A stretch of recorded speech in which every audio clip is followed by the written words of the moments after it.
وَإِذِ اعْتَزَلْتُمُوهُمْ وَمَا يَعْبُدُونَ إِلَّا اللَّهَ فَأْوُوا إِلَى الْكَهْفِ يَنشُرْ لَكُمْ رَبُّكُمْ مِنْ رَحْمَتِهِ وَيُهَيِّئْ لَكُمْ مِنْ أَمْرِكُمْ مِرْفَقًا. الحمد للہ رب العالمین،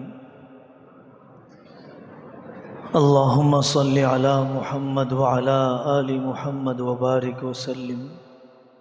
اما بعد، اعوذ باللہ من الشیطان الرجیم، بسم اللہ الرحمن الرحیم. الذین ان مکناہم فی الارض اقاموا الصلاة وآتوا الزکاة وأمروا بالمعروف ونہوا عن المنکر وللہ عاقبۃ الامور. صدق اللہ العظیم. آپ حضرات کے علم میں ہے کہ اسلام میں 5 شعبے ہیں. اسلام کے 5 شعبہ جات ہیں: اعتقادات، عبادات، معاشرت، معاملات، اخلاقیات. معاملات کا ایک حصہ وہ معاملہ جو حاکم کا رعایا سے رہتا ہے. معاملات کا ایک حصہ سیاست شرعیہ بھی ہے. سیاست کا جب لفظ کہا جاتا ہے تو طبیعتوں میں ایک تکدر آ جاتا ہے، توحش پیدا ہو جاتا ہے. واقعتاً جو رواجی سیاست ہے انتہائی گندی، نفاق، دھوکہ دہی، حرام خوری، ظلم اور دورخی پن والی سیاست ہے. رواجی سیاست کے علاوہ اسلامی سیاست، شرعی سیاست، حضرت رسول اللہ صلی اللہ علیہ وسلم نے جو نبوی سیاست پوری انسانیت کو دی ہے، اس کو سمجھنا، سمجھانا، دین کا ایک اہم شعبہ سمجھنا، یہ بھی اہل علم کی ذمہ داری ہے. ہمارے سامنے وہ آیتیں ہیں جو عبادات، معاملات، معاشرت، اعتقادات سے متعلق ہے. لیکن وہ آیات اور وہ احادیث جو اظہار دین، خلافت فی الارض، تمکین فی الارض، غلبہ دین، اقامت دین، کتاب السیر، کتاب الدیات، یہ جو ابواب سیاست ہے اور یہ جو آیات خلافت اور تمکین ہے وہ بھی ہمارے سامنے ہونا چاہیے. حضرت رسول اللہ صلی اللہ علیہ وسلم کی دعوت کی زندگی، حضرت رسول اللہ صلی اللہ علیہ وسلم کی انفاق کی زندگی، مقام عبادت کا پہلو، یہ تو ہمارے سامنے ہے. تذکرہ بھی کیا جاتا ہے، کتابیں بھی نظر سے گزرتی ہیں، لیکن حضرت رسول اللہ صلی اللہ علیہ وسلم کی سیاسی زندگی، آپ کی داخلی سیاست، آپ کی خارجی سیاست، آپ کے بین الاقوامی تعلقات، آپ کا بیت المال کا نظام، سیرت کو اس نقطہ نظر سے پڑھا جانا اور اس نقطہ نظر سے دیکھا جانا بہت بڑی ضرورت بنتی جا رہی ہے۔ ہمارے اکابر کی تدریسی زندگی، تبلیغی زندگی، تزکیائی زندگی کے ابواب تو ہمارے سامنے کسی قدر ہوتے ہیں، لیکن ان کی سیاسی زندگی، سیاسی افکار، سیاسی رجحانات، سیاسی ترجیحات، سیاسی تجدیدات، وہ ہماری نگاہوں سے یا تو گزری ہی نہیں ہے یا بہت کم گزری ہے۔ حضرت مولانا قاسم نانوتوی رحمۃ اللہ علیہ، دارالعلوم دیوبند کا قیام، حکومت ختم ہو گئی، ہمت ختم نہیں ہوئی، غیر حکومتی طریقے پر عہد زوال میں دین کی خدمت کیسے کی جائے، اس کی بنیاد رکھی گئی دارالعلوم دیوبند کے ذریعے سے، بغیر کسی تملق کے، اپنی تھوڑی سی بصیرت کے ساتھ، چاپلوسی، خوش اعتقادی کے بغیر کہا جا سکتا ہے کہ ہمارے اکابر سیاسی میدان کے بھی ماہر تھے۔ حضرت شیخ الہند رحمۃ اللہ علیہ اگر عالم کے جغرافیے سے واقف نہ ہوتے، سلطنتوں کے خلافت ترکی سے لے کر برٹش حکومت تک کے مزاج سے واقف نہ ہوتے تو تحریک ریشمی رومال کی بنیاد رکھ نہیں پاتے۔ کتنا بڑا خاکہ ہے، کتنا بڑا منصوبہ ہے، کیسی خطر پسندی ہے جو حضرت شیخ الہند رحمۃ اللہ علیہ نے اپنائی ہے۔ اگر ہمارے اکابر سادہ لو ہوتے، اگر ہمارے اکابر کم فہم ہوتے تو کیا گاندھی اور ڈاکٹر امبیڈکر، حسین احمد مدنی رحمۃ اللہ علیہ کو اپنا ہم پلہ بنا پاتے، ہم پلہ دیکھ پاتے؟ پڑھا جانا چاہیے۔ حضرت مولانا حفظ الرحمان صاحب سیواری، حضرت مفتی کفایت اللہ صاحب رحمۃ اللہ علیہ، اور بہار کے حضرت مولانا ابو المحاسن سجاد صاحب رحمۃ اللہ علیہ، جن کو حضرت مولانا محمد منظور صاحب نعمانی رحمۃ اللہ علیہ سیاست کا مجدد کہا کرتے تھے۔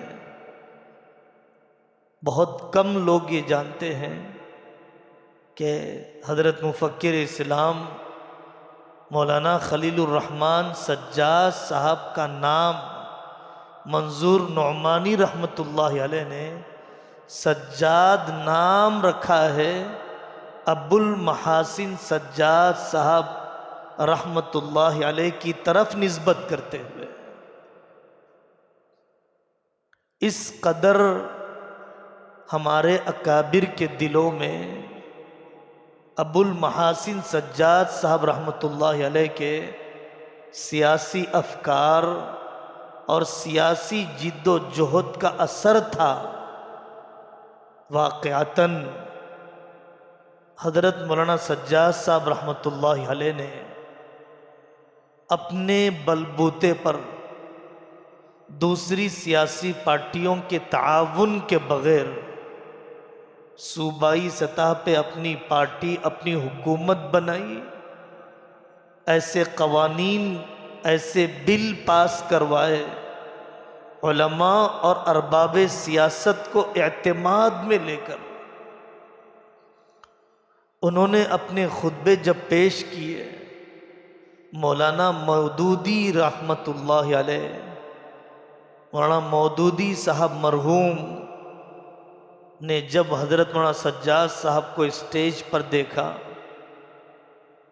اور ان کے کاموں کو سنا، ابتداءً تعجب ہوا، یہ کم قد کا انسان انگریز زبان سے ناواقف، دنیا اور عالم کا سفر نہیں کیا ہوا، یہ کیا سیاست کی شد بد رکھتا ہوگا؟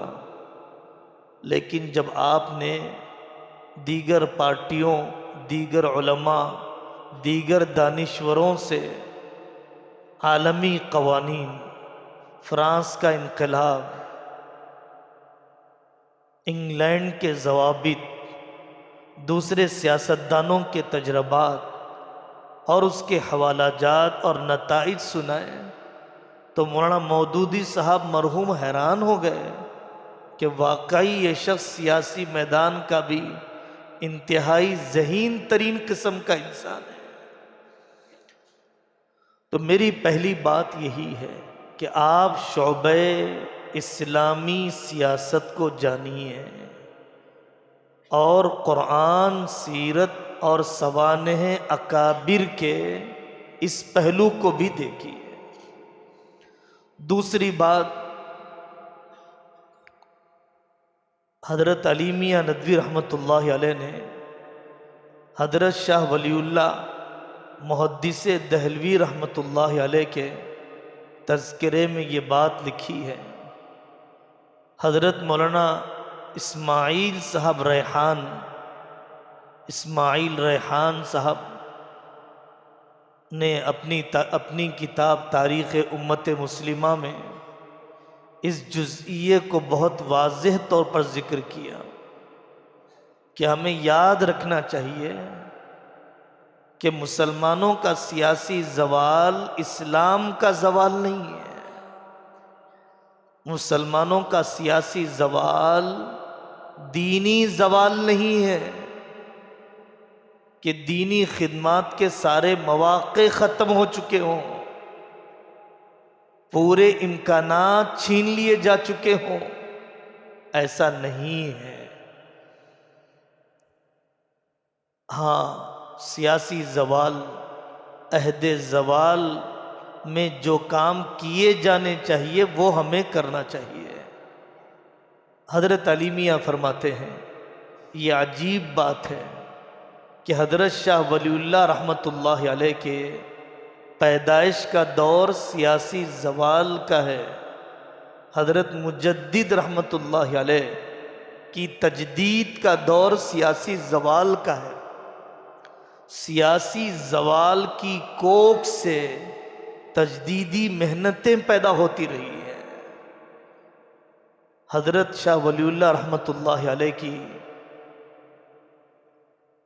جو کتابیں اسرار شریعت سے متعلق ہیں، جو کتابیں خلفائے اربعہ کے مقام کے ذکر سے متعلق ہیں، ان کے خانوادے کی جو کوششیں رد شیعیت سے متعلق ہیں، ان کا جو کارنامہ اورنگزیب رحمۃ اللہ علیہ کے بکھرے ہوئے خاندان کی رہبری کے ہیں، حضرت شاہ ولی اللہ کی کتابوں میں سیاسی زوال کا اثر محسوس نہیں ہوتا ہے، اقدامی کاموں میں کمی محسوس نہیں ہوتی ہے، جذباتیت، مرعوبیت، مایوسی، قنوطیت کا اثر نہیں محسوس ہوتا ہے۔ حضرت شاہ ولی اللہ رحمۃ اللہ علیہ کے کاموں میں اور ان کی تحریروں میں، تاریخ امت مسلمہ میں حضرت مولانا اسماعیل صاحب ریحان نے، بہت عظیم شخص ہے، باحیات ہے، پوری کتابیں دیکھی جانی چاہیے، سیاسی شعور بلند ہوتا ہے، تاریخ سنجیدہ معروضی انداز میں معلوم پڑتی ہے۔ وہ شخصیات جن کو اس زمانے میں پڑھا جانا چاہیے، سیکھا جانا چاہیے، ان شخصیات پر بڑی محنت سے انہوں نے قلم اٹھایا ہے۔ تو ایک جگہ پر تاریخ امت مسلمہ میں انہوں نے ان کارناموں کو نقل کیا، ان شخصیتوں کو نقل کیا، ان محدثین مفسرین کو نقل کیا، مؤرخین کو نقل کیا کہ جنہوں نے سیاسی زوال کے زمانے میں کام کیے ہیں۔ سیاسی زوال کے زمانے میں علماء نے میدان چھوڑ نہیں دیا، شکایتی مزاج میں اپنے کو، اپنے آنے والوں کو نہیں ڈالا۔ اسلام قیامت تک کے لیے ہے، مسلمان قیامت تک کے لیے ہے۔ عروج و زوال سیاستاً بھی اس امت پر آتا رہا ہے، دور اقتدار، پھر بھی اللہ تبارک و تعالی نے اس امت کو ہی زیادہ دیا ہے، اور یہ امت ہی انسانیت کے لیے محسن ہے۔ لیکن لکل قوم اجل، جیسے افراد آزمائشوں سے گزرتے ہیں، اقوام بھی ابتلاءات سے گزرتی ہیں، اور زندہ قوموں کو ہی چیلنج پیش آتے ہیں، مردہ قوموں کو چیلنج پیش نہیں آتے ہیں۔ آپ مقابلے کی دعوت، مبارزت کی دعوت، پہلوانی کی دعوت زندہ کو دیں گے، آپ مردہ کو نہیں دیں گے۔ اسلام اس قابل ہے کہ اس کو چیلنج کیا جائے۔ اسلام ناقابل انضمام مذہب ہے، جو کسی میں گھلنا نہیں چاہتا ہے، کسی کے تشبہ کو، کسی کی نقالی کو۔ اس کا نظریہ توحید اٹوٹ قسم کا ہے، مستقل اور مکمل قسم کا ہے، مفاہمت و مصالحت نہیں کی جا سکتی ہے۔ تو دشمنوں نے ہمیشہ اسلام کو مقابل سمجھا، اور علماء نے ان کے مقابلے کی جو کوششیں کی جانی چاہیے ہر زمانے کے اندر کی ہیں، اس کو نظر انداز نہیں کیا جا سکتا ہے۔ تو یہ دوسری بات ہے کہ سیاسی زوال کو اسلام کا مجموعی زوال نہیں سمجھنا چاہیے، یا سیاسی زوال کی وجہ سے یہ نہیں سمجھنا چاہیے کہ دینی کام کے سارے امکانات ختم ہو چکے ہیں۔ تیسری بات، اللہ تبارک و تعالی نے جب بھی اس قسم کے ٹوٹے ہوئے حالات دنیا میں پیش آئے ہیں، کام کرنے کے انداز، بچے کچے اختیارات کو استعمال کرنے کے ہنر اہل علم کو اللہ تعالیٰ نے عطا فرمائے۔ رشیا میں کمیونزم کا حملہ، علماء نے قبریں کھود کر، مصنوعی جنازے بنا کر حفاظ اور علماء تیار کیے، آپ کے علم میں ہے۔ ترکی میں مصطفیٰ کمال اتاترک نے زبان کو بدل دیا۔ آپ کے ملک میں جو تشدد، جو لاقانونیت، جو سوتیلا پن، جو اسلامی شعائر پر پابندی کے واقعات پیش آ رہے ہیں، یہ کچھ بھی نہیں ہے ان واقعات کے مقابلے میں جو حضرت مجدد کے ساتھ پیش آئے۔ وہاں پر مسلمان نام کا بادشاہ اور نام نہاد قسم کے علماء خود ہی دین الہی بنا رہے ہیں، نیو ایجوکیشن پالیسی نہیں، مکمل نیا مذہب بنا رہے ہیں کہ اب دین محمدی نہیں چلے گا، اب اکبر کا تیار کیا ہوا دین الہی چلے گا۔ آپ تاریخ دعوت و عزیمت میں دین الہی کے اجزاء کو دیکھیے۔ آپ کے حلال فوڈ پر پابندی ہے، وہاں خنزیر کو حلال کیا گیا تھا۔ یہاں پر آپ کے پاس لو جہاد کے قوانین ہیں، وہاں پر اکبر نے خود ہی غیر مسلم سے نکاح کر لیا تھا۔ اور جب سلطنت اور حکومت کسی مزاج کو اپناتی ہے، الناس علی دین ملوکہم، لوگ بہت آسانی سے ارباب اقتدار کے نقال بن جاتے ہیں۔ حضرت مجدد رحمت اللہ علیہ نے اس زمانے میں سوشل میڈیا، کم عمر علماء ابتدائی فارغین جذباتیت میں آ کر شارٹ کٹ راستے، ایسا کوئی شارٹ کٹ راستہ مل جائے کل پارلیمنٹ بدل جائے، وقت کا فرعون ڈوب جائے، قارون دھس جائے، شداد تہس نہس ہو جائے، ایسا تو کہیں پر نہیں ہوا، حضرت رسول اللہ صلی اللہ علیہ وسلم کے ساتھ بھی نہیں ہوا۔ 13 سال کی امت کے ہر طبقے کی قربانیاں، اس کے بعد مدینہ منورہ میں اقامت خلافت کا واقعہ پیش آیا۔ قربانی کے بغیر مہربانی کا انتظار کیسے ہے؟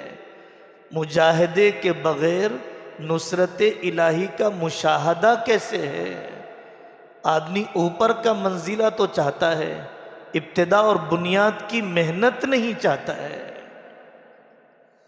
حضرت مجدد رحمت اللہ علیہ نے طویل المدت منصوبہ بندی کی، لانگ ٹائم قسم کا پلان کیا، 3 نسل انتظار کرنا پڑا حضرت مجدد کو۔ اکبر کا زمانہ، جہانگیر کا زمانہ، شاہ جہاں کا زمانہ، پھر چوتھا دور حضرت اورنگزیب رحمت اللہ علیہ کا، جن کو بعض علماء عرب خلیفہ راشد قرار دیتے ہیں۔ 3 نسلوں کا انتظار، 3 نسلوں تک جہد مسلسل، 3 نسلوں تک خلفاء کے جال کو پورے ملک میں پہنچایا، گوالیار کے قلعے میں نظر بند کیے جانے کو گوارا کیا، اپنی روحانیت کو ترقی دی، رجال سازی کا کام کیا۔ ہم انقلاب چاہتے ہیں تیاری کے بغیر، ہم تبدیلی چاہتے ہیں زمینی محنت کے بغیر۔ ایک بات جو اس موقع پر اچھی طرح سمجھنا چاہیے کہ کسی بھی امت کی دنیاوی اخروی کامیابی کے لیے سیاسی انقلاب صرف کافی نہیں ہے، وہی سیاسی انقلاب فائدہ مند ہے جو تعلیمی انقلاب کے بعد ہو، جو دعوتی انقلاب کے بعد ہو، جو سماجی اصلاحات کے بعد ہو، جو افراد سازی کے بعد ہو۔ اس کو ایسے سمجھا جا سکتا ہے، آپ کی خواہش کے مطابق کل ہم پوری اسمبلی کو بدل دیں گے، آپ کو بٹھا دیں گے۔ ہم میں سے کتنے ہیں سپریم کورٹ کی عدالت کو سنبھالنے کے لیے؟ کتنے ہیں کتاب القضاء کے پڑھے ہوئے؟ کتنے ہیں کتاب الشہادات کے نافذ کرنے کے قابل؟ کتنے ہیں اسلام کے اقتصادی نظام کے ماہرین؟ کتنے ہیں ہم میں سے صحافت کے شعبے کو سنبھالنے کے قابل؟ محض سیاسی انقلاب، تعلیمی، اخلاقی، سماجی انقلاب کے بغیر ایک انارکی تو ہو سکتی ہے، خلفشار تو ہو سکتا ہے، انتشار تو ہو سکتا ہے، امت کا بھلا نہیں ہو سکتا ہے۔ کیا پارلیمنٹ کے بدل جانے سے آپ کی شادی کی رسومات ختم ہو جائیں گی؟ کیا آپ کے اسمبلی پر فائز ہو جانے سے آپ کے جوانوں کی آوارگی ختم ہو جائے گی؟ کیا آپ کے اقتدار کے حاصل کر لینے سے تدریسی بے ڈھنگا پن ختم ہو جائے گا؟ ٹھیک ہے، جن 52 ملکوں میں آپ کو اقتدار حاصل ہے، کیا وہاں زکوٰۃ دینے والے یہاں سے زیادہ ہیں؟ جن 52 ملکوں میں مسلم اقتدار ہے، آپ کے پڑوسی ملک میں، کیا وہاں باپردہ عورتیں آپ سے زیادہ ہیں؟ کیا بیاج اور سود سے بچنے والے وہاں یہاں سے زیادہ ہیں؟ کیا وہاں پوری شریعت کو نافذ کر دیا گیا؟ ان کے لیے کیا رکاوٹ ہے جب وہ سیاسی اقتدار پر فائز ہیں؟ پتہ چلا کہ محض سیاسی انقلاب کافی نہیں ہے، سماجی، تعلیمی، اخلاقی انقلاب کے بغیر بہت طویل محنت کرنا پڑتا ہے نفاذ شریعت کے لیے، اقامت دین کے لیے۔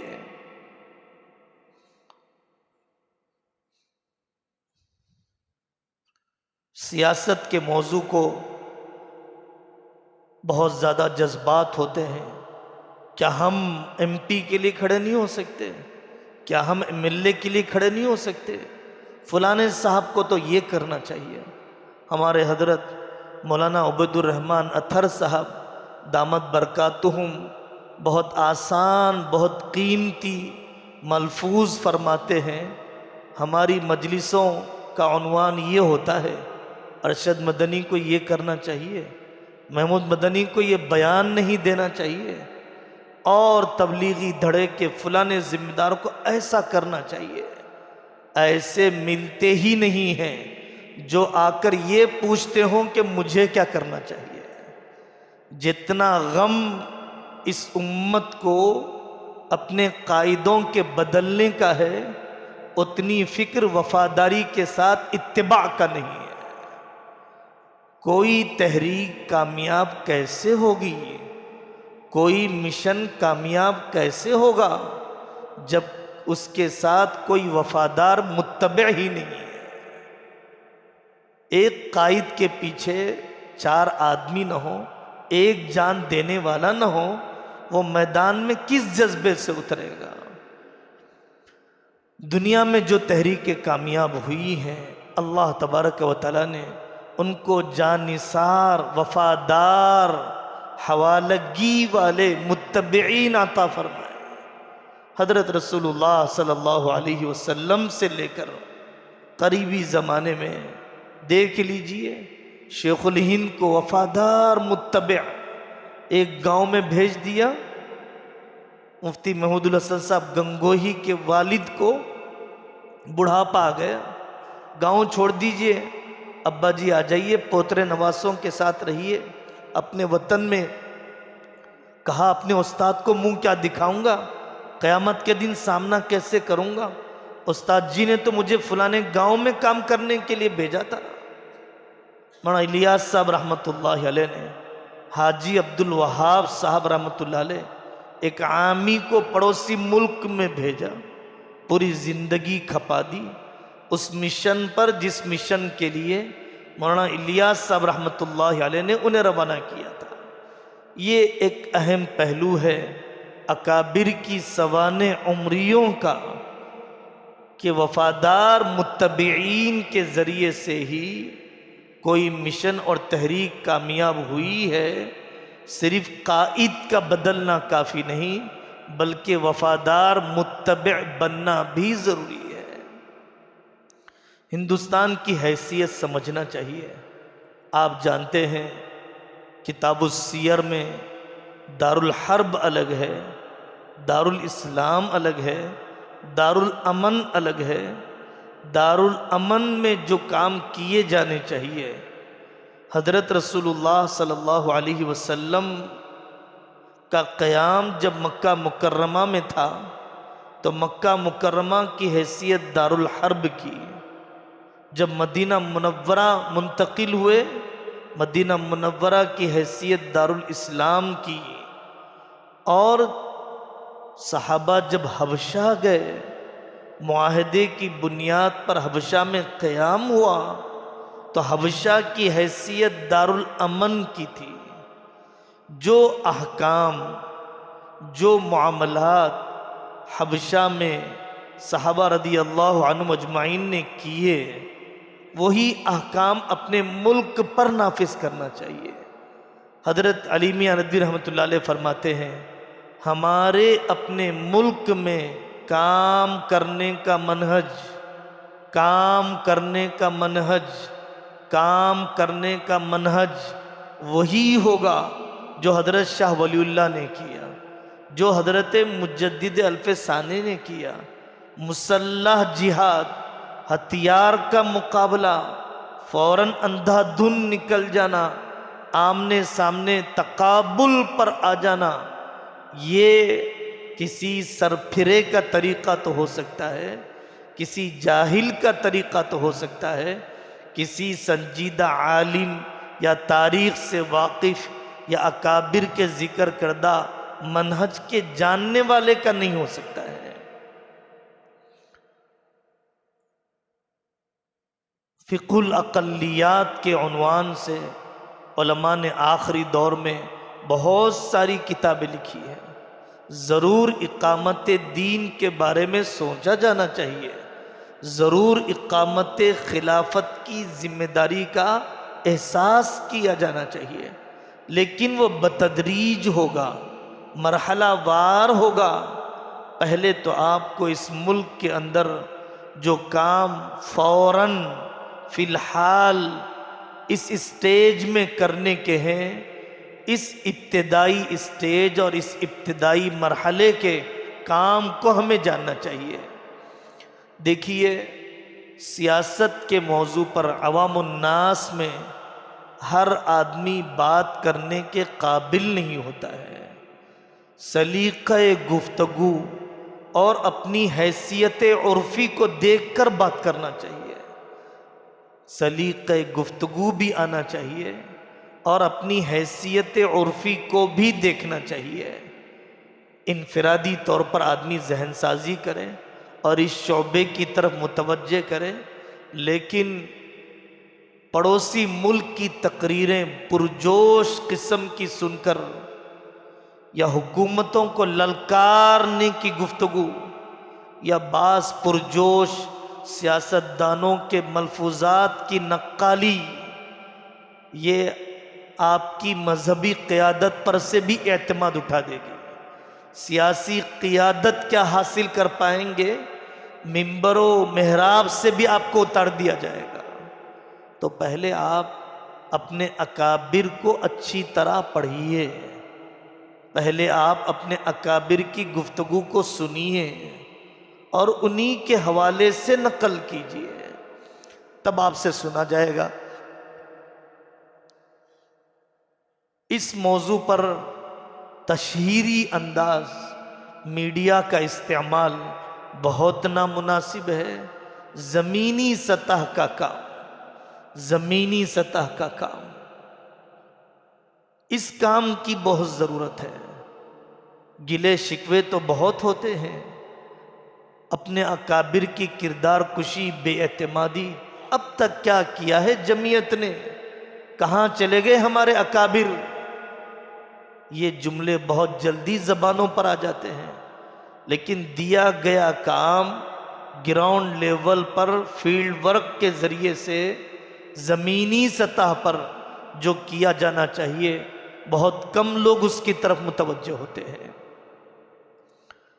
ہمارے ملک میں کام کرتے ہوئے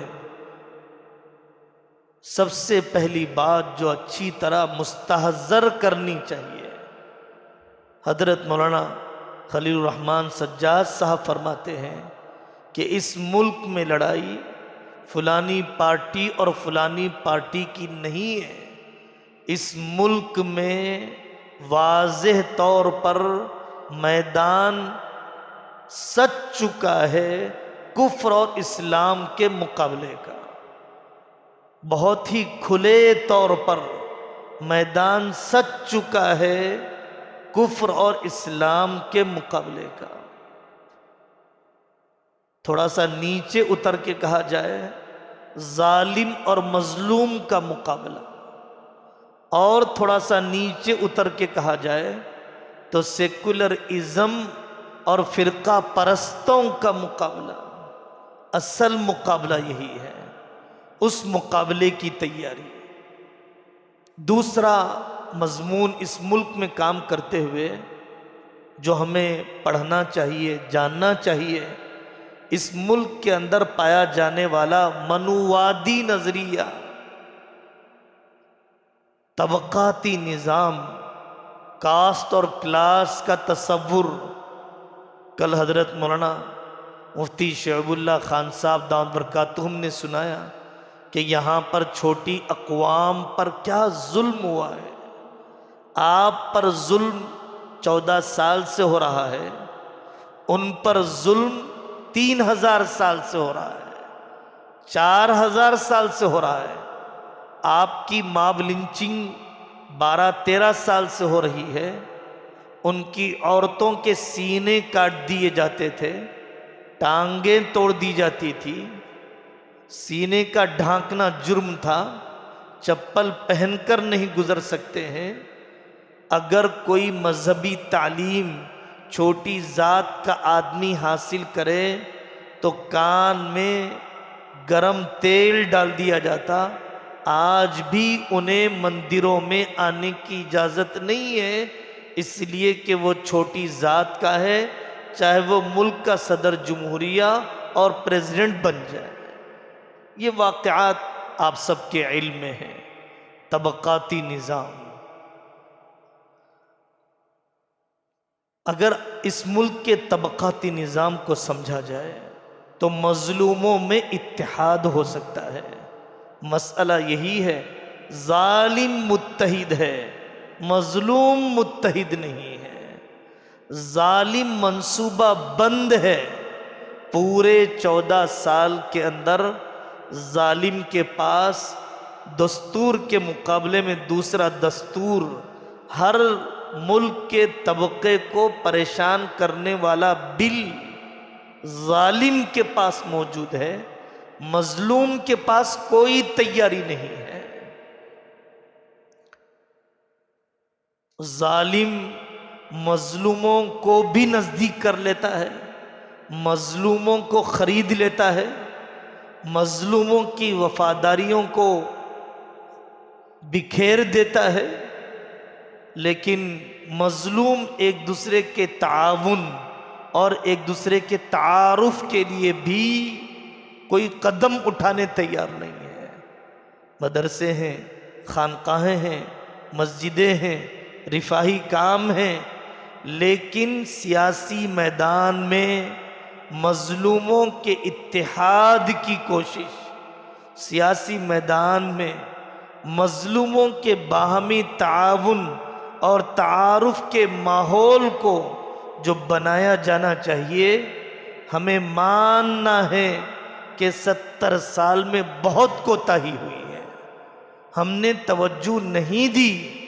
اکابر نے جب اس کی طرف توجہ دلائی، پیام انسانیت کا کام حضرت علی میاں ندوی رحمۃ اللہ علیہ نے شروع فرمایا، تاکہ انسانیت کا پیغام پھیلا کر نفرت کی دیوار کو گرا دیا جائے۔ نفرت کی دیوار گر جائے گی تو خود بخود اسلام کا حسن سامنے آ جائے گا۔ کھلے طور پر اسلام کی دعوت کے بغیر انسانیت کے پیغام کو عام کرنا بے ضرر انداز ہے اسلام سے قریب کرنے کا، بہت محفوظ ترین طریقہ ہے لوگوں کو اسلام کی طرف متوجہ کرنے کا۔ تو مظلوموں کے اتحاد کی بہت ضرورت ہے، بہت کام دیا گیا۔ ہمارے صوبے کے اندر ہمارے حضرت شاہ جمع الرحمن صاحب، ان تنظیموں سے ملاقات کی جائے، مذہب والوں سے، بدھسٹوں سے ملاقات کی جائے۔ ظلم عیسائیوں پر ہو رہا ہے، ظلم SC/ST پر ہو رہا ہے، لنگایت پر ہو رہا ہے، راجپوتوں پر ہو رہا ہے، پٹیل پر ہو رہا ہے، کاروباریوں پر ہو رہا ہے۔ ان سب لوگوں سے ملاقاتیں کی جائے، شانہ بشانہ رکھا جائے، آواز میں آواز ملائی جائے۔ ہر قائد اپنی قوم میں یہ بیداری پیدا کریں کہ ہم مظلوموں کی تعداد زیادہ ہے، ہم مظلوم اگر متحد ہو جائیں تو ظالم ٹھہر نہیں سکتا ہے۔ احتیاط ہے کہ ہم مذہبی تقریب میں شرکت نہیں کریں گے، مذہبی مقامات پر نہیں جائیں گے، مندروں میں نہ جائیں، عید میلاد نہ کریں، اسکول میں بلائیں، آفس میں بلائیں۔ صرف مشترکہ جو نکات ہیں، مشترکہ جو تعاون کے پہلو ہیں، متفق علیہ جو پہلو ہیں، ملک سے غربت کا خاتمہ، ملک سے بے انصافی کا خاتمہ، ملک سے بھید بھاؤ کا خاتمہ، ملک کی سرحدوں کی حفاظت، ملک سے بے روزگاری کا خاتمہ، ملک کے عدلیے پر اعتماد، ملک سے ناخواندگی کا ازالہ، یہ مشترکہ میدان ہے۔ عورتوں کو تحفظ کیسے فراہم کیا جائے، بچوں کی اور نئی نوجوان نسل کی آنے والے مغرب کے زہریلے اثرات سے کیسے بچایا جائے، یہ مشترکہ نکات ہیں، مشترکہ کام ہیں جو ہر قوم کی ضرورت ہے، جو اس ملک کے ہر باشندے کی ضرورت ہے۔ ہمیں دوسری قوموں سے تعاون لینا پڑے گا اور دوسری قوموں کے ساتھ اتحاد قائم کرنا پڑے گا۔ ظالم سے مقابلے کی جنگ تنہا مسلمان اس ملک میں نہیں لڑ سکتا ہے، اور بحیثیت مسلمان ہونے کے خود غرض نہ بنتے ہوئے دوسری قوموں کو ساتھ میں لینا، یہ حضرت رسول اللہ صلی اللہ علیہ وسلم کی حلف الفضول کی سنت ہے، میثاق مدینہ کی سنت ہے۔ جیسے دوسری بہت سی سنتوں کا تذکرہ کیا جاتا ہے، سیاسی اور معاملات کے میدان میں اس سنت کا احیاء کرنا امت کی اولین ترجیحات میں سے بن چکی ہے۔ فقہ الاقلیات میں ایک بات جو ہمیں ذہن و دماغ میں بٹھانا چاہیے، کسی قوم کا تعداد میں زیادہ اور کم ہونا اصل نہیں ہے۔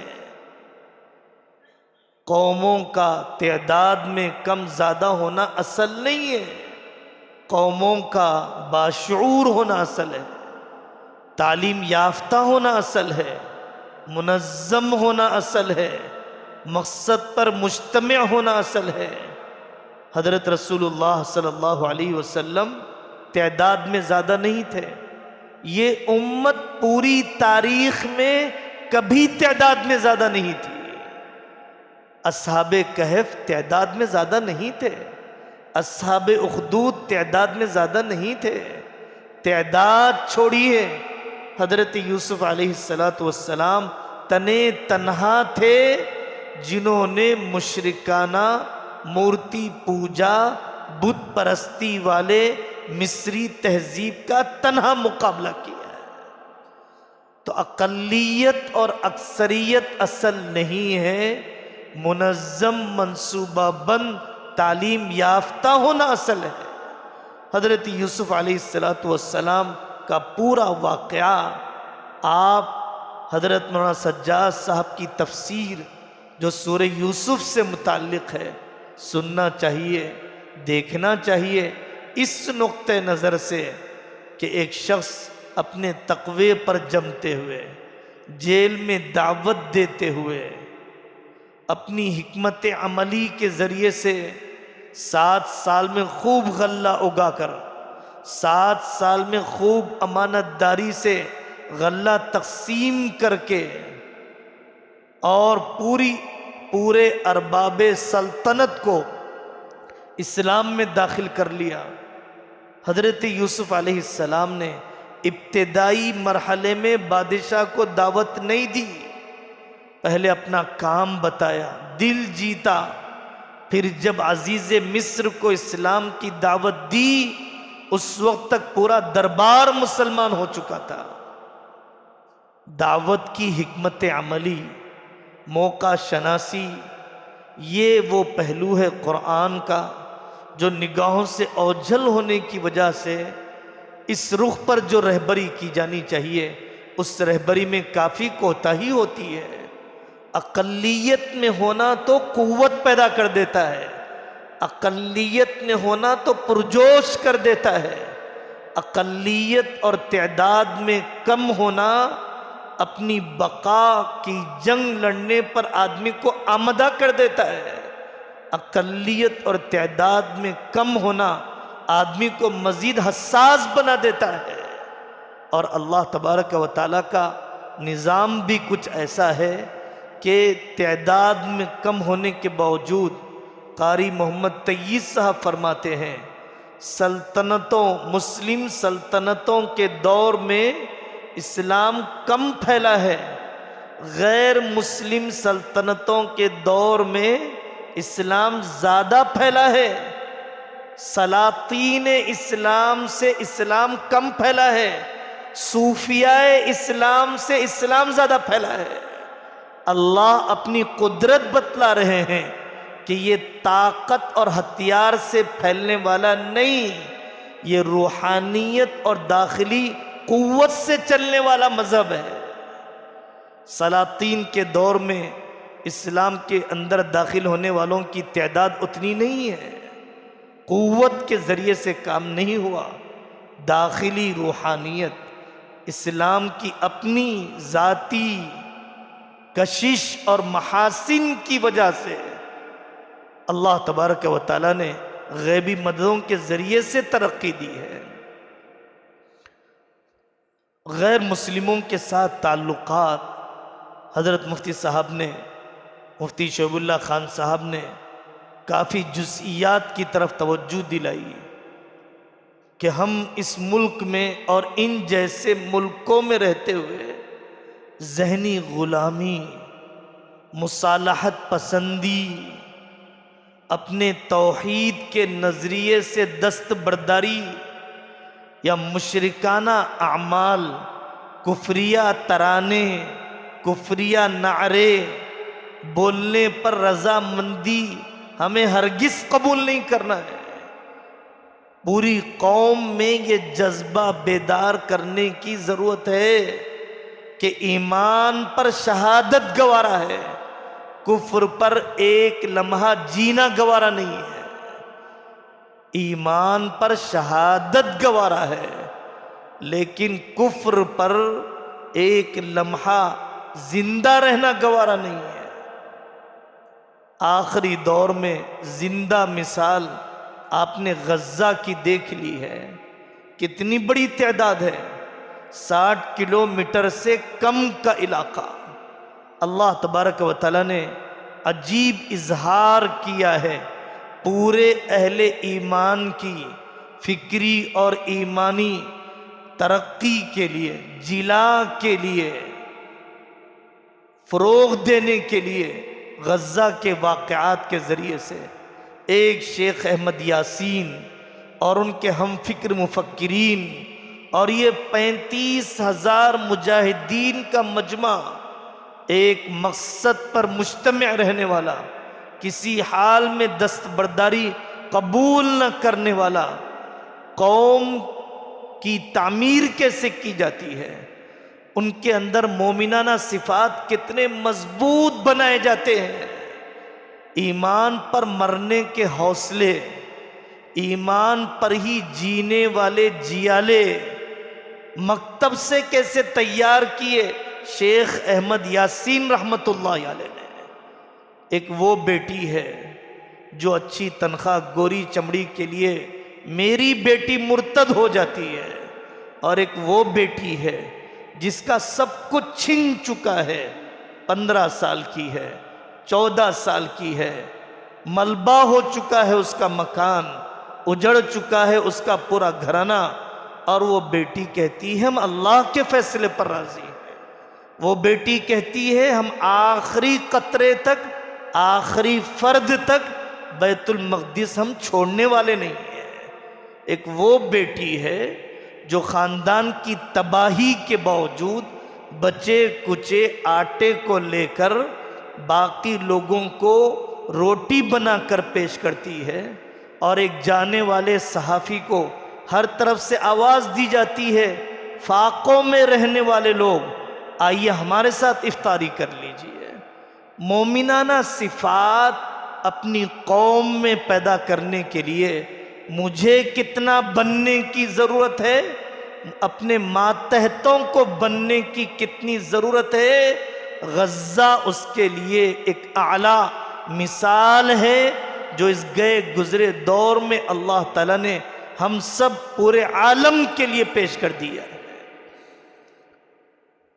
میدان کا جیتنا یہ نہیں ہے کہ زندگی بچ جائے، فتح یہ نہیں ہے کہ بلڈوزر نہ چلے، فتح یہ ہے کہ چاہے شہادت مل جائے اصول نہ چھوڑا جائے۔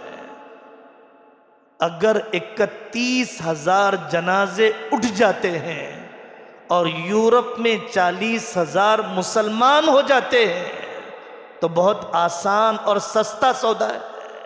31,000 جنازے اٹھ جاتے ہیں اور پوری دنیا میں ایمان والوں میں دینی غیرت زندہ ہو جاتی ہے، تو ایسی شہادت پر 1000 زندگیاں قربان۔ مرنا تو اپولو کے بستر پر بھی ہے، مرنا تو وینٹیلیٹر کی مشین پر بھی ہے، مرنا تو کیئر کے ICU میں بھی ہے۔ حضرت امام صاحب رحمۃ اللہ علیہ نے اپنے آخری لمحات میں فرمایا تھا، بہترین موت ہے جو اللہ نے مجھے شہادت کی عطا فرمائی ہے۔ وہ لوگ قابل رشک ہیں، ہم قابل رحم ہیں۔ آج پوری دنیا میں کچھ اس طرح سے پیش کیا جاتا ہے جیسے وہ قابل رحم ہیں اور ہم بہت راحت میں پرسکون ہیں۔ خدائی نظام، قرآنی نظام کو نہ جاننے کی وجہ سے ابن قیم جوزی فرماتے ہیں، جسم کے مسخ ہو جانے، جسم کے کتے بندر بن جانے سے بڑا عذاب ہے روح اور دل کا مسخ ہو جانا۔ مکانوں کے ملبہ بن جانے سے بڑا عذاب ہے دلوں اور جذبات اور رشتوں کا ملبہ بن جانا۔ یہاں پر رشتے ملبہ بن چکے ہیں۔ عدالتوں کے باہر برقع والیوں کی قطار دیکھ لیجئے، بھائیوں بھائیوں کے مقدمے دیکھ لیجئے۔ فتح یہ ہے کہ پوری دنیا ماننے لگ جائے کہ واقعی یہ کوئی اور قوم ہے، سپر پاور طاقتیں خاک چاٹنے پر مجبور ہو جائے کہ یہ ناقابل تسخیر قسم کے لوگ ہیں۔ یہ کیسے لوگ ہیں جو موت پر خوش ہوتے ہیں اور یہاں موت پر غم منائے جاتے ہیں؟ اس کا کوئی مقابلہ نہیں ہے جو بچنے کے لیے میدان میں آ رہا ہے اور جو مرنے کے لیے میدان میں آ رہا ہے۔ ایسے دو لوگوں کا کوئی مقابلہ نہیں ہے، جو مرنے کے لیے میدان میں آ رہا ہے، جو بچنے کے لیے میدان میں آ رہا ہے۔ ایک آدمی نے طے کر لیا ہے مجھے اس سے بہتر زندگی ملنے والی ہے اور مجھے مرنے ہی کے لیے میدان میں اترنا ہے، اس سے دنیا کی کوئی طاقت مقابلہ نہیں کر سکتی ہے۔ تو میرے عزیز بزرگوں، یہ اہم پہلو ہے کہ اقلیتی ممالک میں امت کو عروج کی طرف لے جانے ہمہ جہتی تربیت کا نظام کیا بننا چاہیے۔ مومنانہ صفات، تعلیمی انقلاب، سماجی انقلاب، معاشرتی انقلاب کے بغیر سیاسی انقلاب یا اقتدار کا حصول کوئی زیادہ مفید نہیں رہے گا۔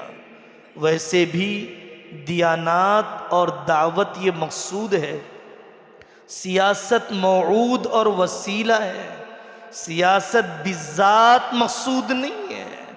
اگر اقتدار کے بغیر مجھے دین کی محنت کا موقع ہے، اس پہلو پر بھی سوچئے نا کہ مجھے مکتب کو منظم کرنے سے کون سی حکومت روک رہی ہے؟ جوڑے کی رقم کھانے پر کون سا فرعون مجبور کر رہا ہے؟ فائنانس کا لقمہ لینے پر کون سی بندوق کی نلکی لگی ہوئی ہے میری گردن پہ؟ یہ تو میں نے اپنے اندر کے فرعون سے کیا، باہر کے فرعون سے نہیں کیا۔ اور سچائی یہی ہے کہ جب تک آدمی اندر کے فرعون پر قابو نہیں پاتا، باہر کے فرعون پر قابو نہیں پا سکتا ہے۔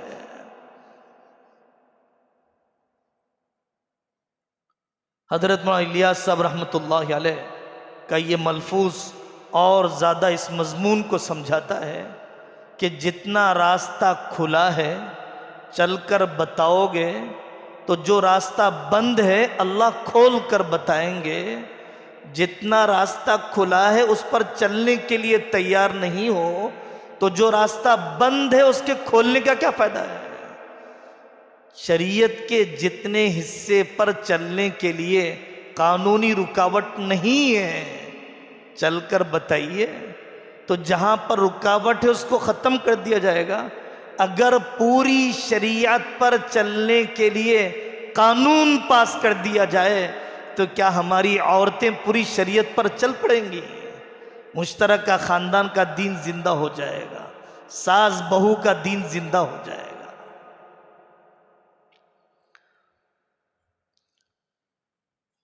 کل عصر کے بعد بہت مفصل طریقے پر سمجھایا گیا کہ آپ کے ملک میں پارلیمانی حلقے کتنے ہیں، اسمبلی حلقے کیسے ہیں۔ 75 سال کے الیکشنوں میں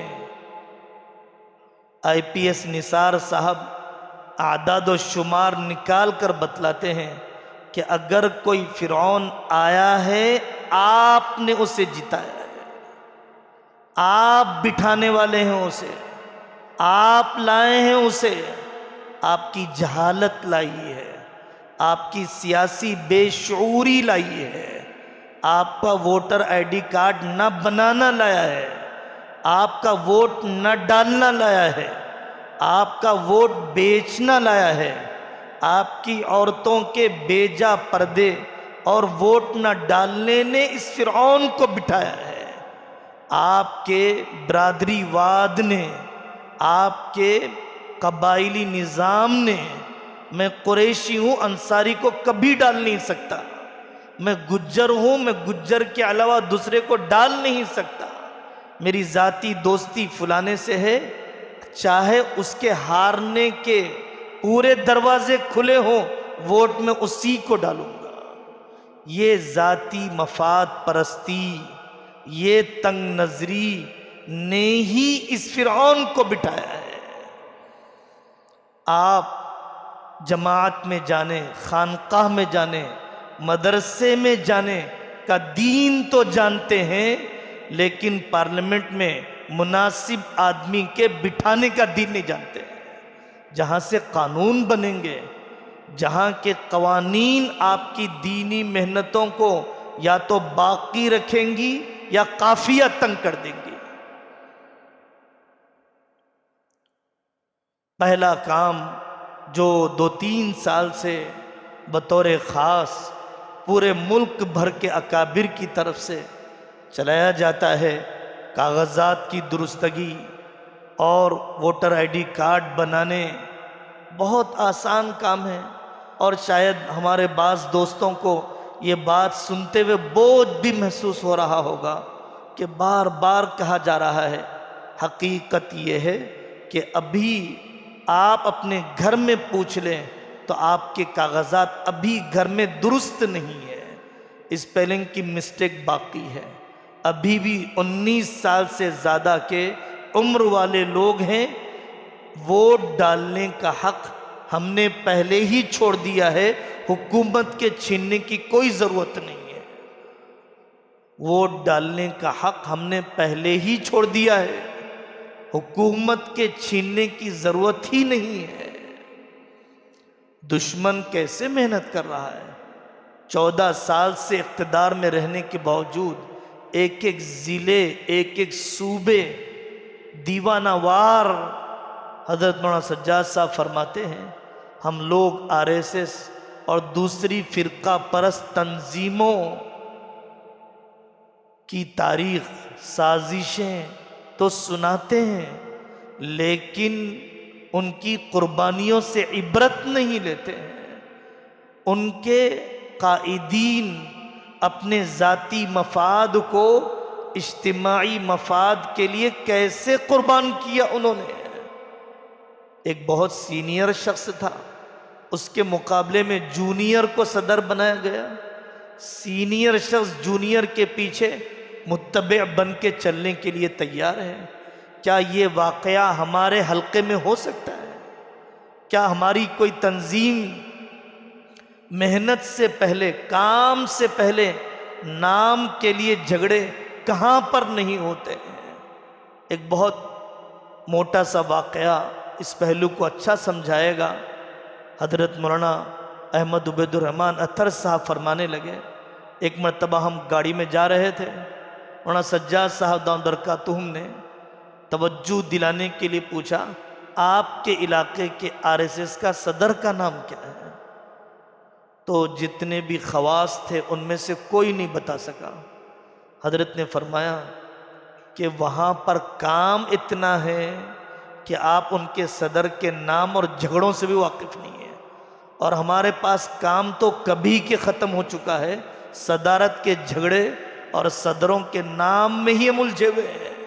اگر پوچھ لیا جائے فلانی تنظیم کے فلانے دھڑے کا صدر کون ہے، فلانی تنظیم کے فلانے بٹے ہوئے دھڑے کا نام کیا ہے، آپ فوراً بتا دیں گے۔ آپ اس سے مجموعی طور پر ہمیں اندازہ ہوتا ہے کہ ہماری صلاحیت عملی کوششوں کی طرف کتنی ہے، اور تنظیمی ڈھانچے اور تنظیمی اقتدار، تنظیمی نمائش کی طرف طبیعتیں کتنی چلتی ہیں۔ کاز کی کامیابی کے لیے قدم قدم پر یہ قربانی دینا پڑے گا، ذاتی مفادات کو اجتماعی مفادات کے لیے قربان کرنا۔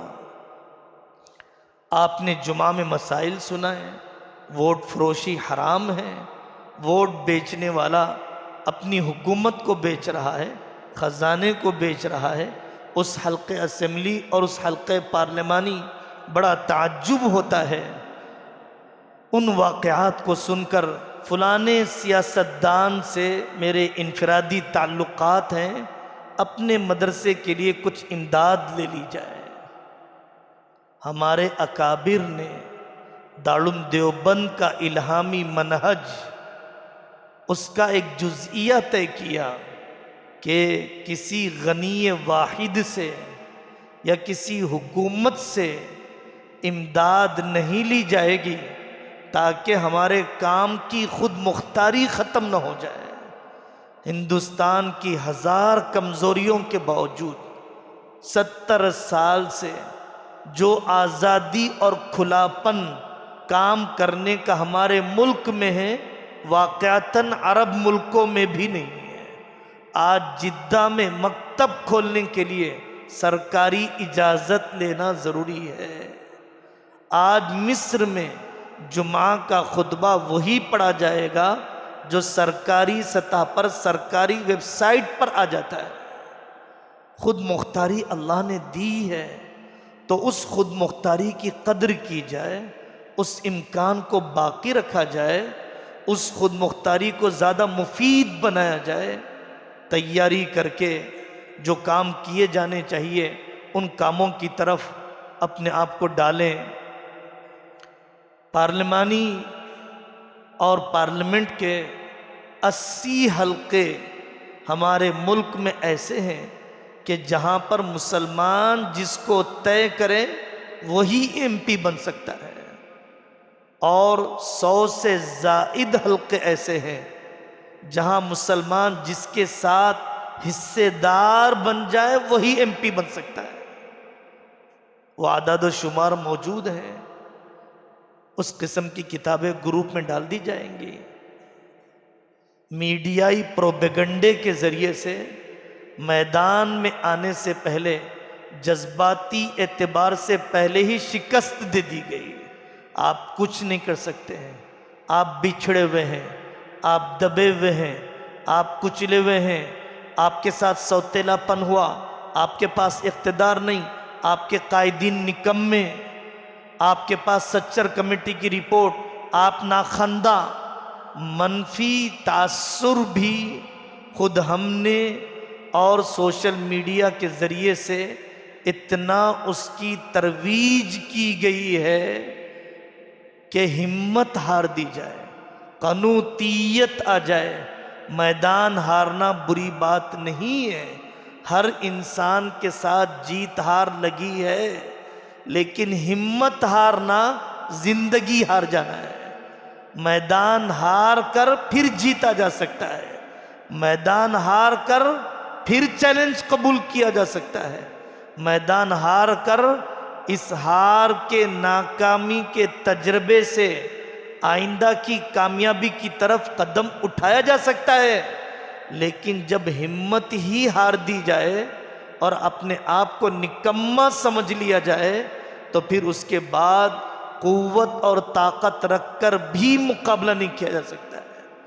حضرت علی میاں ندوی رحمۃ اللہ علیہ فرماتے ہیں ہندوستان کی نوعیت بڑی عجیب ہے، یہاں پر اتنے 100 سال حکومت رہی مسلمانوں کی، 700 سال دنیا کے بہت کم خطوں میں رہی، یہاں پر کم سے کم 18 کروڑ، زیادہ سے زیادہ 30 کروڑ مسلمانوں کی اتنی افرادی طاقت ہے کہ کئی مسلم ممالک کو ملا کر بھی اتنی افرادی طاقت نہیں بنتی ہے۔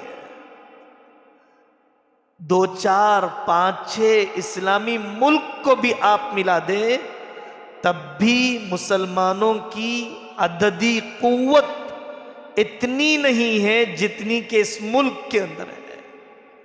عجیب امتیاز ہے اس ملک کا کہ جو مدارس اور خانقاہ اور جو مکاتب کا نظام ہمارے اکابر کی قربانیوں کے نتیجے میں اس ملک میں قائم ہے، بلا مبالغہ دنیا کے دوسرے خطے اس سے خالی ہیں، اور جہاں پر ہے وہ یہاں کے فضلاء کا اثر ہے، یہ بھی اکثری بات، اغلبی بات ہے۔ اور ایک بڑے مفکر نے عجیب بات کہی کہ گزشتہ 200 سال میں جو تجدیدی محنتیں بر صغیر میں پیدا ہوئی ہیں دنیا کے کسی خطے میں پیدا نہیں ہوئی ہیں۔ جتنے مجدد گزشتہ 200 سال میں اس ملک میں پیدا ہوئے اتنے مجدد دنیا کے دوسرے ملک میں پیدا نہیں ہوئے۔ شاہ ولی اللہ سید احمد شہید حضرت تھانوی، علماء دیوبند، خدمت حدیث، خدمت تفسیر، سید اسماعیل شہید، حضرت علی میاں ندوی، جتنے مجدد گزشتہ 200 سال میں اس ملک میں پیدا ہوئے تو آپ اثر انداز بھی ہو سکتے ہیں، آپ حصے دار بھی بن سکتے ہیں، بشرطے کہ آپ اپنے بس کی کوشش کریں۔ پہلے طے یہ کرنا ہوتا ہے کہ ہمیں جتانا کس کو ہے، پہلے طے یہ کرنا ہوتا ہے کہ ہرانا کس کو ہے۔ مشترکہ دشمن کے خلاف متحد ہو جانا، مشترکہ دشمن کے خلاف متحد ہو جانا، پہلے یہ طے کر دیا جائے کہ فلانے کو ہرانا ہے، پھر اس کے بعد دوسرا مرحلہ جیت کون سکتا ہے، فلانا شخص، فلانی پارٹی، امکانات، عوامی رجحان کا جائزہ، پھر تیسرے درجے میں تعیین فرد، تعیین پارٹی کا مشورہ ہم ذہن افراد کو لے کر پوری دنیا کو متفق کرنے کے غم میں نہ رہے، اپنے ہم ذہن افراد کو لے کر آدمی محنت کرے، جو ہم ذوق، ہم ذہن، سلیم الطبع، باشعور اس موضوع پر دلچسپی رکھنے والے لوگ، ان کو لے کر ہم آگے بڑھیں۔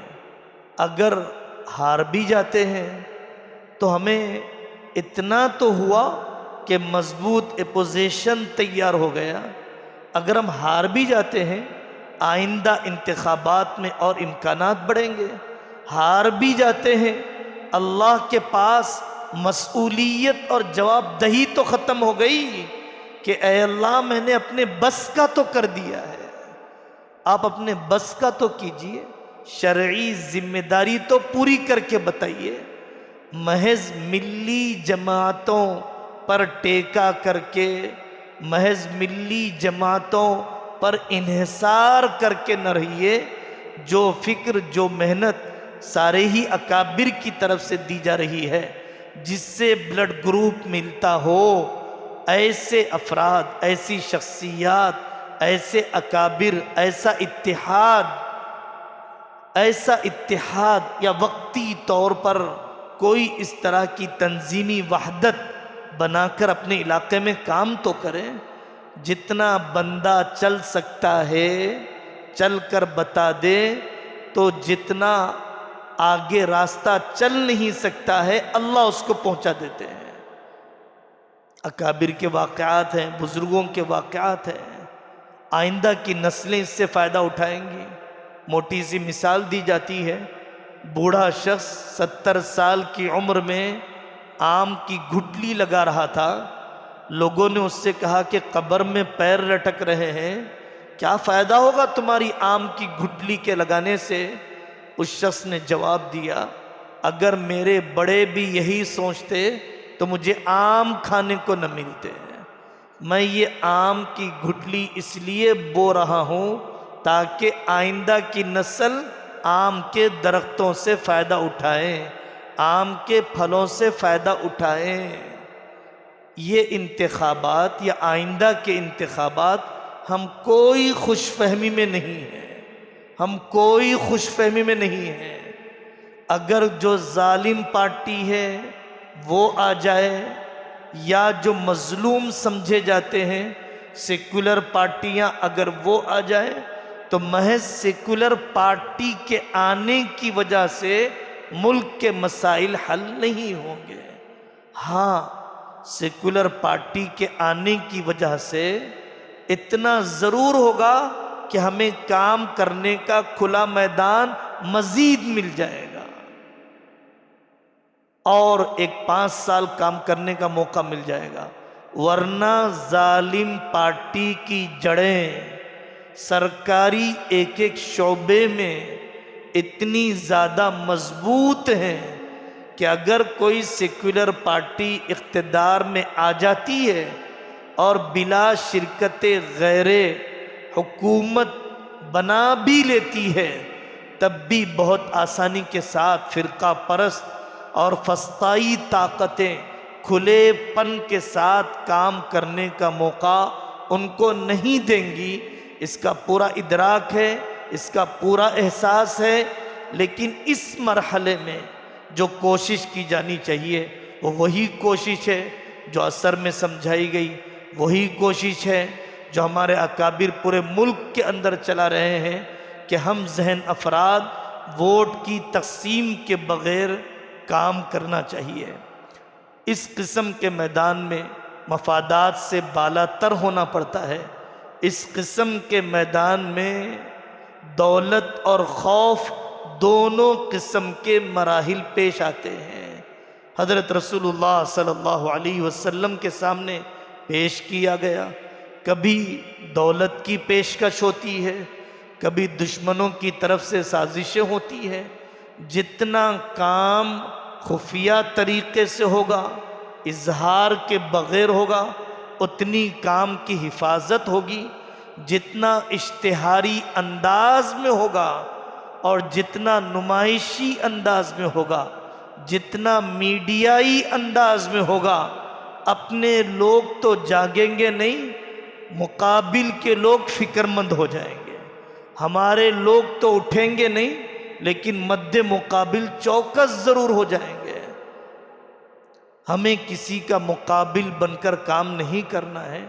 جتنوں کو معاون بنایا جا سکتا ہے اور جتنوں سے نزدیکیاں بڑھائی جا سکتی ہیں، ان سب سے نزدیکیاں بڑھائی جانی چاہیے. حضرت شاہ جمع الرحمن صاحب مثال دیتے ہیں کہ 2 آدمی لڑ رہے تھے اور اس لڑائی کے درمیان کوئی بچہ کنویں میں گر گیا، تو دونوں کے دونوں کنویں میں کود پڑے اس کی جان بچانے کے لیے. انہوں نے کہا کہ بھائی ہماری آپ کی جو لڑائی ہو سب ایک طرف ہے، بچے کی جان بچ جائے، بچے کی جان بچ جائے. ہمارے اداروں کی، ہماری تنظیموں کی، ہماری جماعتوں کی جو مخاصمتیں ہوں، جو خلفشار ہو، اسے ایک طرف رکھ دینا چاہیے، میدان میں کود جانا چاہیے اسلام کو بچانے کے لیے، شعائر اسلام کو بچانے کے لیے، خدمات دین کے میادین کو بچانے کے لیے. ان سب چیزوں سے بالا تر ہو کر کود جانا چاہیے۔ یہ وقت کے اولین تقاضوں میں سے ہے، اولین ترجیحات میں سے ہے۔ ہم مدرسے کے کام سے آپ کو روک نہیں رہے ہیں، سال کی ابتدا ہے، تعلیمی تنظیمی کوشش سے نہیں روک رہے ہیں۔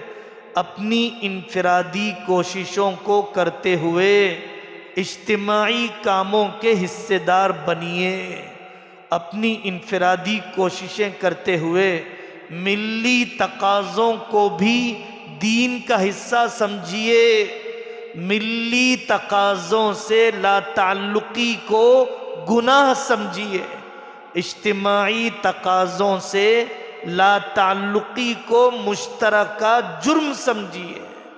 یہ فقہ کی روشنی میں ہے۔ حضرت رسول اللہ صلی اللہ علیہ وسلم کی وہ احادیث جو اجتماعی ذمہ داریوں سے متعلق، ملی ذمہ داریوں سے متعلق، من لم یہتم بامور المسلمین فلیس منا، جو مسلمانوں کے اجتماعی امور میں دلچسپی نہ لے وہ ہم میں سے نہیں ہے۔ ایک چھوٹا گھر ہے جس میں 2 بچے، بیوی، ماں باپ ہیں، ایک بڑا گھر ہے جہاں پر کروڑوں لوگ ہیں۔ چھوٹے گھر کا تو ہمیں غم ہے، بڑے گھر کا بھی غم کرنا چاہیے۔ چھوٹا گھر بھی محفوظ نہیں رہے گا اگر بڑے گھر کی حفاظت کی فکر نہ کی جائے۔ کیسی معجزانہ مثال ہے جو خشکی میں حضرت نبی پاک صلی اللہ علیہ وسلم نے سمندری جہاز کے ذریعے سے دی ہے۔ خشکی میں بیٹھے ہوئے سمندری جہاز کے ذریعے سے دی ہے کہ نیچے کے منزلے والے اوپر جا کر پانی لائیں اور وہ یہ سوچ لیں کہ نیچے ہی سوراخ کر لیں۔ تکلیف ہو رہی ہے ان لوگوں کو، خود بھی ڈوبیں گے، اوپر والے بھی ڈوبیں گے۔ ذاتی مفاد پر جینے والے اور اجتماعی ذمہ داریوں سے لا تعلق رہ جانے والے قوم کو اسی طریقے سے ڈبونے کا ذریعہ بنتے ہیں۔ جو دوسروں کا تماشائی بنتا ہے ایک دن اس کا بھی تماشا بنتا ہے۔ جو گھر بستی میں لگتی ہے وہ میرے گھر تک بھی پہنچتی ہے۔ یہ سب وہ اقوال حکمت ہیں جو اجتماعی ذمہ داری کا احساس دلاتے ہیں۔ بہت جی چاہتا ہے ان قربانیوں کو سنایا جائے جو حسن البنا اور الاخوان، ان کے مرد اور ان کی عورتوں نے اقامت دین کے لیے جو قربانیاں دی، ہم تصور نہیں کر سکتے ہیں۔ زینب الغزالی، حمیدہ قطب 6 سال جیلوں کے پیچھے کتے چھوڑ دیے گئے، زبردستی شوہروں سے طلاق کہلوانے کی کوشش کی گئی، لیکن ان بہنوں نے اسلامی نظام کے ایک حصے کا چھوڑنا گوارا نہیں کیا ہے۔ قوموں کی عمر میں 100-200 سال کوئی اہمیت نہیں رکھتے ہیں۔ قوموں کی عمر میں 100-200 سال کوئی اہمیت نہیں رکھتے ہیں۔ اس ملک کو آزاد کرنے کے لیے آپ جانتے ہیں 200 سال کی قربانیاں، شاہ عبدالعزیز کے فتوے سے لے کر، شاہ ولی اللہ کے ادراک سے لے کر پوری آزادی کے ملنے تک، ساؤتھ افریقہ منڈیلا کی جنگ آزادی، 29 سال کا قید و بند کا زمانہ، اور ہم چاہتے ہیں دفعتاً ملک بن جائے، ہم چاہتے ہیں یک لخت انقلاب آ جائے۔ یہ پاگلوں کی جنت میں تو ہو سکتا ہے، عقل مندوں کی دنیا میں نہیں ہو سکتا ہے۔ ایک جلسے پر بے فکر ہو جانا، ایک ادارے پر قناعت کر جانا، انفرادی کوششوں سے اجتماعی انقلاب کی توقع رکھنا، یہ ہرگز فطرت کے اصول کے خلاف ہے۔ ایسا نہیں ہو سکتا ہے۔ اجتماعی تبدیلی کے لیے اجتماعی کوشش، انفرادی کوشش کے ساتھ اجتماعی کوشش کے حصے دار بننا، روایتی کام کے ساتھ ترجیحی کاموں کو نظر انداز نہ کرنا۔ اللہ تبارک و تعالی ہم سب کو صحیح علم و عمل کی توفیق عطا فرمائے، مراشد امور الہام فرمائے، قدموں کے پھسلنے، طبیعتوں کے مایوسی اور جذباتیت کی طرف بکھرنے سے اللہ ہم سب کی حفاظت فرمائے۔